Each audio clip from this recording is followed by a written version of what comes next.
High friends, welcome back to my channel Susmita Pal ব্লগে তোমাদের সবাইকে ওয়েলকাম জানাই। দেখো এই যে আমাদের সামনেই তো লক্ষ্মী পুজো, মানে কালী পুজোর দিনকার লক্ষ্মী পুজো, তার জন্য খুবই ব্যস্ত আছি।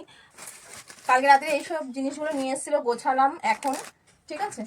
আর তারপরে বালতি ফালতিগুলো মেজে পরিষ্কার করে রাখলাম, এটা জায়গায় চলে যাবে। আর এটা হচ্ছে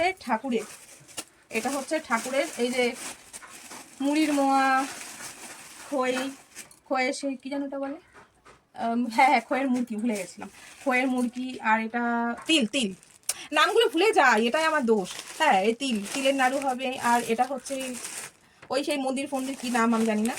আর এটার মধ্যে চিড়ে, এই এত কিছু মোয়া হবে। আর নারকেল তো আছেই, নারকেলের নাড়ু হবে, এগুলো করব। আর কিছু অল্প অল্প ফল আনতে বলেছি ঠাকুরের, যা যা অল্প অল্প পেয়েছে, কলা, লেবু, মৌসম্বি, আপেল, শসা, আপাতত এই কটা অল্প অল্প ফল নিয়ে এসছে। আর আজকে তো শনিবার, কালকে রবিবার দিনকারও কিছু নিয়ে আসতে হবে। আর যেগুলো তোমায় আনতে বলেছিলাম সেগুলো এনেছে। আর সুজি, ময়দা, আর এই তেলটা আমি সদাইয়ের মধ্যে দিতে ভুলে গেছিলাম। এটা হচ্ছে গোবিন্দভোগ চাল, মুগের ডাল। আর এটা এলাচ, লবঙ্গ, দারচিনি। 1 2 3 4 5 6 7 8, এতগুলো।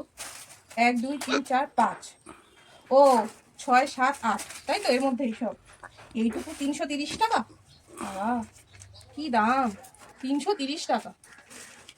আর কিছু খাওয়া দাওয়া করতে হবে না, হয়ে গেলে এইগুলো জায়গায় চলে যাবে। সব আগে থেকে জোগাড় না করে রাখলে না খুব অসুবিধা হয়, কষ্ট হয়, একা একা না অসুবিধাই হয়ে যায়।